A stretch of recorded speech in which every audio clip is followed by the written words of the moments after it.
आप सबको मेरा आदाब और मुझे उम्मीद है आप सब लोग खैर आफ़ियत से होंगे। आप WS एकेडमी पे उर्दू लेक्चर्स देख रहे हैं।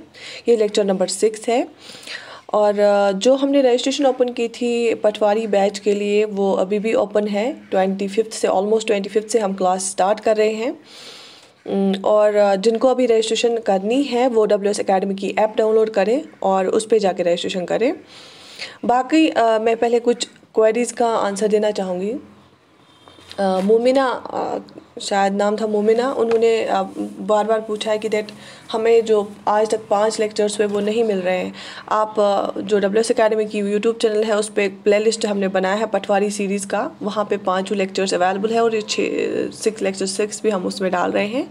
आप वहाँ से देखिए आज तक जितने भी 5 लेक्चर्स हुए उर्दू के वो अवेलेबल है कहाँ पे यूट्यूब चैनल पे प्लेलिस्ट में पटवारी सीरीज़ के प्लेलिस्ट में, तो आप वो प्लेलिस्ट चेक करें। दूसरा एक क्वेश्चन और हाँ, जो बट नाजुक एक आईडी है उन्होंने बहुत ही उम्दा जो है जवाबात लिखे हैं। आई अप्रिशिएट हर। मैं बाकियों को भी बोलूँगी, इसीलिए मैं आपको क्वेश्चन देती हूँ कि आंसर लिखने के लिए, सो दैट आपको पता चले कि बाकी कितना कंपटीशन है बाहर और किन के साथ आपको compete करना है। डरने की बिल्कुल भी ज़रूरत नहीं, टाइम बहुत है। आप रोज़ 5 से 10 मिनट उर्दू को दे दीजिए सो दैट जब तक आप थोड़ा सा वापस आप यूज्ड हो जाएंगे उर्दू को। एक और जो क्वेरी थी वो ये है, क्या हमें उर्दू ग्रामर पढ़ना है? देखिए जहाँ तक मैंने बहुत सारे बच्चों का देखा उर्दू पढ़ना आपको बहुत अच्छे से उर्दू पढ़ तो लेते हैं आप बहुत अच्छे से, बट आप लिखने की प्रैक्टिस करें। ग्रामर की जितना ग्रामर ज़रूरत है वो मैं आपको पढ़ाऊँगी, आपको ज़्यादा डिटेल जाने की ज़रूरत नहीं है। बस आपको जैसे इसके बाद हम फोकस करेंगे कि ट्रांसलेशन का जो आपका मेरा ये मकसद है कि जैसे पैसेज है उसमें 20 मार्क्स है, वो बिल्कुल भी 20 में से कोई भी गलत नहीं होना चाहिए क्योंकि वो सबसे ईजी है करना। ठीक, उसके बाद जो ट्रांसलेशन है, ट्रांसलेशन के लिए हाँ थोड़ा सा जैसे ग्रामर है कि अगर कोई चीज़ इंग्लिश में लिखी गई है कंटिन्यूअस फॉर्म में, प्रेजेंट कंटिन्यूअस फॉर्म में, तो आप यहाँ से इसको प्रेजेंट इंडेफिनिट ना करें, उसको भी यहाँ उर्दू से प्रेजेंट कंटिन्यूअस फॉर्म में लिखें। तो वो कैसे करना है वो हम नेक्स्ट लेक्चर में पढ़ेंगे और उसके लिए मैं आपको सिखाऊंगी भी। बाकी जो मैंने तरीका बोला है जो पैसेज करने का वो वैसे ही आप करें। प्रीवियस ईयर पेपर से ही जितने भी हमने पैसेजेस लिए हैं वो प्रीवियस ईयर पेपर से ही थी।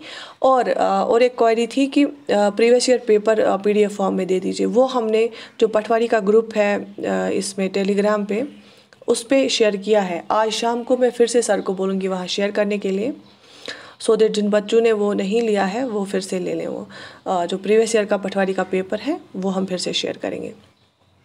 चलिए आज का जो लेक्चर है वो स्टार्ट करते हैं। आज हम थोड़ा सा उर्दू ग्रामर पढ़ेंगे। बेसिक से मैं पढ़ाऊँगी, बिल्कुल जितना आपको पता होना चाहिए उतना, और बाकी जो भी इसमें हमने अल्फाज लाए हैं वो भी। आपके लिए असाइनमेंट क्या है, आप कमेंट सेक्शन में लिख दीजिए ये वाला असाइनमेंट। सोसाइटी को उर्दू में क्या बोलते हैं, कैसे लिखते हैं वो भी लिख लीजिए और ट्राई करें उस टाइम पे अपना जो ये है, अपना जो आपका कीपैड है इसका वो उर्दू कर लें। सोसाइटी अगर किसी को भी नहीं आता है वो इंग्लिश लेटर से ही लिख लें। सोसाइटी को उर्दू में क्या बोलते हैं, रिवर को उर्दू में क्या बोलते हैं, गार्डन को क्या बोलते हैं। ये ऐसे अल्फाज होते हैं जो आपको कहीं पे भी किसी भी टॉपिक में यूज़ करने पड़ते हैं, इसलिए मैं आपको यही वाले अल्फाज देती हूँ। तो ये आपका होम असाइनमेंट है, सोसाइटी, रिवर एंड गार्डन, इसको आप उर्दू में लिख लीजिए। आज का जो लफ्ज़ है वो है तज़लील। क्या है वो है तज़लील। तज़लील किसको बोलते हैं, रुसवाई, ज़िल्लत को। ठीक है, ये इसका माने है। तज़लील असल में अरबी लफ्ज़ है, ये उर्दू में आया है। तो कुछ स्टूडेंट्स हिंदी का बोल रहे थे, हिंदी में ट्राई करती हूँ हर एक चीज़ के साथ आप हिंदी भी रखना। ये आप देखिए तज़लील हिंदी में भी लिखे हैं, त से आता है। ठीक है, तो आज का जो लफ्ज़ है वो है तज़लील, इसका मतलब है रुसवाई और ज़िल्लत। और जो ये एक और रिक्वेस्ट है कि जो ये तज़लील है ये भी आपका होम असाइनमेंट है, आप इसको एक सेंटेंस बना दीजिए। सेंटेंस बना के कमेंट सेक्शन में लिख दीजिए। ठीक, you just write it in comment section how to use तज़लील, word तज़लील of Urdu in Urdu sentence. Urdu sentence में लिखें, उर्दू जुमले में लिखें कि कौन सा वर्ड तज़लील। और बाकी जो आपका है और वो है आप उर्दू में कैसे लिखते हैं हम सोसाइटी को, रिवर को और गार्डन को। ठीक, आपको इसलिए मैं ये काम देती हूँ क्योंकि प्रैक्टिस हो जाएगी आपको। और मैंने आपको बोला कि रोज़ रोज़ आप पढ़ा करें एक एक पेज ही उर्दू का, किसी भी किताब का। और एक क्वेरी और भी आई थी किताब के बारे में। किताब मैं कोई सजेस्ट नहीं करूँगी, आप कोई भी किताब पढ़ लीजिए, कोई भी किताब पढ़ लेंगे। छोटे बच्चों की किताब होती है वो पढ़ लेंगे, आपको कोई गालिब वो शायरी की किताब नहीं पढ़नी है, आप कोई भी किताब पढ़ लीजिए, सो दैट कि आपको उससे क्या हो जाएगा, आपका जो उर्दू लिखने का तरीका वो डेवलप हो जाएगा। जिनको लिखने में प्रॉब्लम है वो आराम से लिखें, पहले स्पीड कम होती है, विद टाइम आपका जो है स्पीड में इजाफा हो जाएगा। देखिए जो ग्रामर है उसका थोड़ा सा जितना भी आपको ज़रूरी है समझना वो मैं आपको बोलूँगी, बिल्कुल हर एक चीज़ आपको मैं सिखाऊंगी। जुमला किसे कहते हैं? जुमले को क्या कहते हैं इंग्लिश में? सेंटेंस हम बोलते हैं। सेंटेंस को उर्दू में जुमला कहते हैं, ठीक है। तो जुमला क्या होता है? ये ऐसे अल्फाज को ऐसे मैं पढ़ूंगी पहले, अल्फाज के ऐसे मुसलसल मजमूए को जुमला कहते हैं जिनसे सुनने वाला बात को पूरी तरह समझ ले और इसका मफहूम हासिल कर ले, चाहे बात तकरीर में हो या तहरीर में। देखो जुमला बोलते हैं हम जिसको हम इंग्लिश में सेंटेंस बोलेंगे। जुमला होता है, जुमला बनता कैसे? देखिए जैसे अलिफ होता है, बे होता है, जीम होता है, नून, ये हरूफ है, ठीक है। जैसे इंग्लिश में लेटर्स बोलते हैं, तो ये हरूफ है। जो उर्दू हरूफ जब मिलते हैं, जैसे मीम, हाय, नून, ते, मेहनत मिलेगा तो मीम मिलेगा, हाय, नून और ते मिलेंगे, ये हरूफ हैं। तो ये मिलके क्या बनाएंगे? एक लफ्ज़ बनाएंगे, ठीक है, एक लफ्ज़ बनाएंगे, इसको हम मेहनत बोलते हैं, ठीक है। अब ऐसे ही जो ये लफ्ज़ बन गए, अब ये ऐसे ही अल्फाज जब हम कंटिन्यूसली लिखते हैं और उसके बाद जैसे फुल स्टॉप आता है और जो कंटिन्यूसली मुसलसल हो गया, जो कंटिन्यूसली हम लिखते हैं अल्फाज, एक ग्रुप ऑफ वर्ड्स आ जाता है, तो इसको हम बोलते हैं सेंटेंस, इसको हम बोलते हैं जुमला। लेकिन जुमला किसको हम बोलेंगे? जब या अगर हम बात बोल रहे हैं या अगर हम बात लिख रहे हैं। लेकिन जुमला तब होगा जब हम बात जो बोल रहे हैं उसका मतलब जो पूरा हो, माने पूरा हो। जैसे मैं बोलूँगी मैंने खाना, ये कोई सेंटेंस ही नहीं बना क्योंकि इसका कोई सेंस ही नहीं। मैंने खाना क्या? अगर मैं बोलूँगी मैंने खाना खाया, ये एक सेंटेंस है, ठीक है। मैंने पानी पिया, ये एक सेंटेंस है। इसी को हम जुमला बोलते हैं। मैंने पानी पिया ये जुमला है, मैंने खाना खाया ये जुमला है, ठीक है। तो अब आपको समझ आया जुमला किसे बोलते हैं? ऐसे अल्फाज जो हम कंटिन्यूसली मुसलसल लिखे, ग्रुप्स ऑफ वर्ड्स जो होंगे। लेकिन कैसे, कब उसको जुमला बोला जाता है? जब हम लिखें या जब हम बोलते हैं तो पूरी बात जो उसमें सेंटेंस में आप बोलना चाहेंगे, जब वो समझ आएगी, जब उसका पूरा मतलब बनता हो, ठीक है, तब हम उसको सेंटेंस बोलेंगे। जैसे मैं बोलूँगी बाहर से बिल्ली घूम रही है, ठीक है। मैं बोलूँगी बिल्ली का, इसका कोई सेंस ही नहीं है, तो ये जुमला नहीं है। मैं बोलूँगी वो बिल्ली का बच्चा है, तो ये एक पूरा जुमला है। ये समझ आया जुमला किसे बोलते हैं? चलिए आगे देखते हैं। लफ्ज़, देखिए जब बहुत से, मैंने आपको बोला जितना आपको समझना है उतना मैं आपको पढ़ा रही हूँ। जब बहुत से हरूफ जब मिलते हैं, जैसे मीम है, हाय है, नून है, ते है, ये अलग अलग हरूफ हैं। और जब ये हरूफ, जिसको हम लेटर बोलते हैं इंग्लिश में, जब ये हरूफ मिलते हैं तो एक लफ्ज़ बनाते हैं। मीम, हाय, नून, ते, मेहनत, बन गया लफ्ज़। तो इसी को हम लफ्ज़ बोलते हैं। जब बहुत से हरूफ तहजीब मिलकर एक लफ्ज़ बनाते हैं, तो जब से बहुत हरूफ मिलेंगे तो एक लफ्ज़ बनाएंगे। जैसे लाम, फे एंड ज़ोय, ठीक है। जब ये मिलेंगे ये क्या बनाएंगे? लफ्ज़। जब ये मिलेंगे ये क्या बनाएंगे? लफ्ज़ बनाएंगे। इतना समझ आया? देखिए लफ्ज़ तो अब आपको समझ आया। लफ्ज़ की कितनी किस्में हैं? 2 किस्में हैं, बस ये आप याद रखिए। लफ्ज़ की 2 किस्में हैं। कितनी किस्में हैं? लफ्ज़ की 2 किस्में हैं। पहले मैंने आपको बताया कि जुमला किसे कहते हैं, अब हमने पढ़ा लफ्ज़ भी किसे कहते हैं। लफ्ज़ की 2 किस्में हैं, एक है कलमा और एक है मुहम्मल। ये कलमा है, एक है कलमा और दूसरा मुहम्मल। 2 किस्में हैं लफ्ज़ की, एक है कलमा, दूसरा है मुहम्मल। कलमा और मुहम्मल। अब देखिए कलमा किसे कहते हैं। कलमा वो मुनफरिद लफ्ज़ है जिसके कुछ माने हो, वो ऐसा लफ्ज़ जिसके माने हो। जैसे मैं बोलती हूँ खाना, खाना मतलब वो खाना, मतलब हुआ क्या? खाना जो हम खाते हैं, ये एक लफ्ज़ है, ठीक ठाक लफ्ज़ जिसके मतलब है। जैसे मैं बोलूँगी पीना, जब हम टू ड्रिंक, जब हम पीते हैं, ये एक लफ्ज़ है, ये एक ऐसा लफ्ज़ है, इसको हम कलमा बोलेंगे क्योंकि इसके माने हैं। या मैं बोलूँगी सोना, जो स्लीप, तो इसका एक माने है, पर्टिकुलर माने है, तो इसको हम क्या बोलेंगे? कलमा बोलेंगे। इस लफ्ज़ को हम कलमा बोलेंगे। जैसे मैं बोलूँगी अमजद, अमजद क्या है? एक नाम है, तो इसका कोई मतलब है, तो ये कलमा है। आए समझ? तो कलमा वो मुनफरद लफ्ज़ है जिसके कुछ माने हो, ये समझ आया? तो वो अल्फाज जिनके कुछ माने होते हैं उनको हम कलमा बोलते हैं।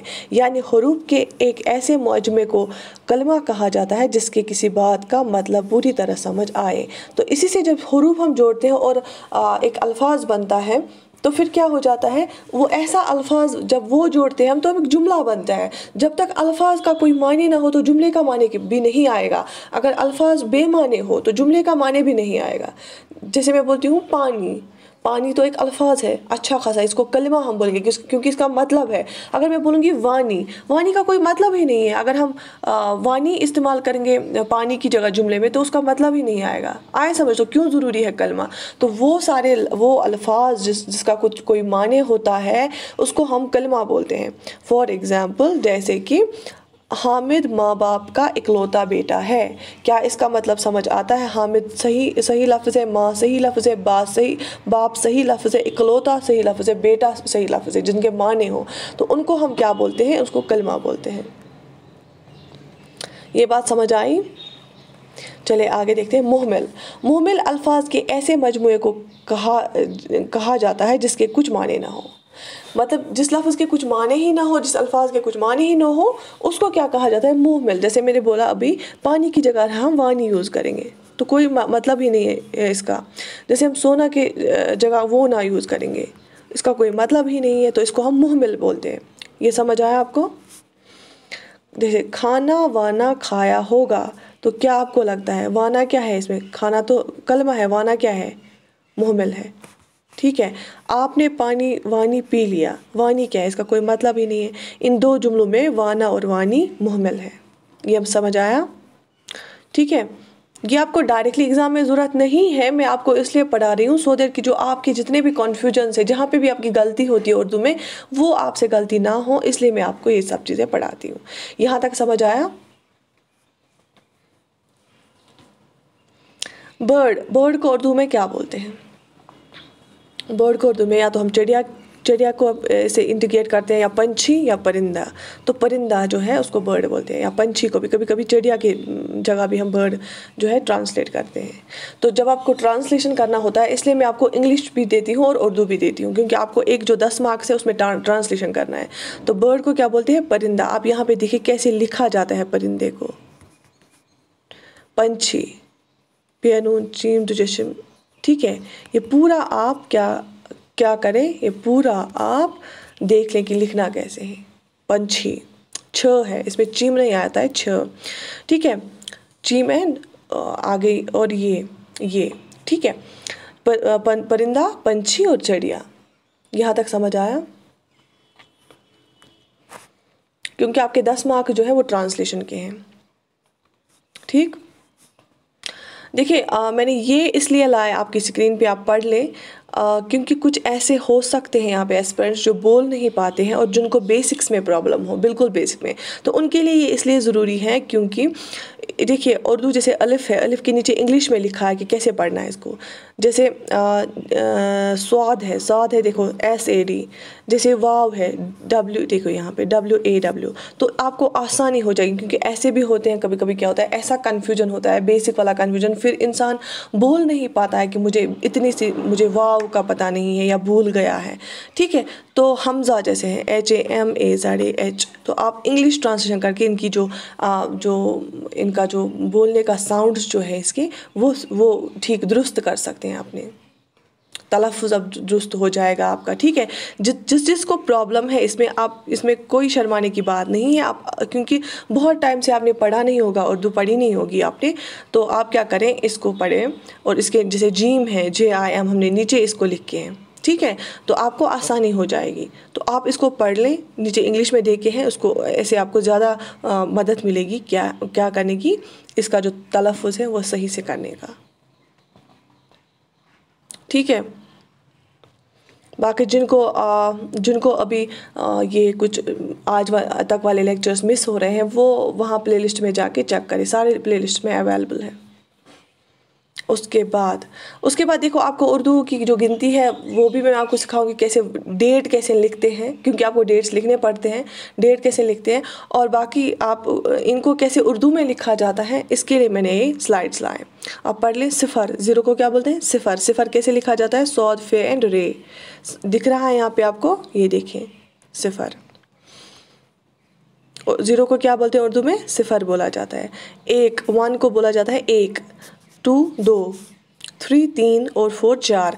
लेकिन ये सबको तो पता होगा, लेकिन क्या सबको पता नहीं होगा सिफ़र कैसे लिखा जाता है? एक कैसे लिखते हैं, दो कैसे लिखते हैं, तीन कैसे लिखते हैं, चार कैसे लिखते हैं? क्योंकि हमारा जो गोल है वो है हर एक बच्चे को साथ लेके चलना। ज़रूरी नहीं है कोई किसी को पूरा आता होगा, किसी कोई थोड़ा वीक होगा उर्दू में, तो मेरी रिस्पॉन्सिबिलिटी है उन सब के लिए यहाँ पे जो कंटेंट है वो लाना। तो इतना आपको समझ आ गया?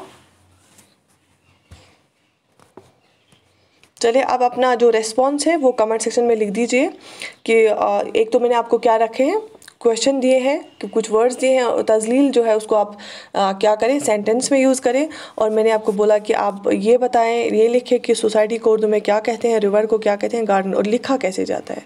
ठीक है, तो बाकी आई अप्रिशिएट योर आंसर्स। बहुत सारे बच्चे आंसर्स लिख रहे हैं, तो जो नहीं लिख रहे हैं उनको भी मैं बोलूँगी आप भी लिखा करें। चलिए ये सब तो आज के लिए था। नेक्स्ट लेक्चर में हम और कुछ कॉन्सेप्ट्स जो उर्दू के हैं वो पढ़ेंगे। Till then good bye.